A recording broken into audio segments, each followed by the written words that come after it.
फलयाने गईली छठी मैया ओही पुजारा के दुकान, ओही पुजारा के दुकान।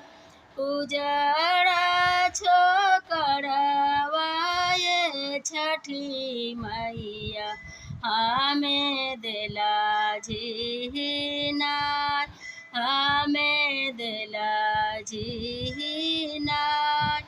हटी जा तू हटी जाए बाजिन तिरिया, दूर होई खड़ा होई जा, दूर होके खड़ा होई जा। तोरी पर छहिया बाजिनी हमारो फल ना बिचाय, हमारो फल ना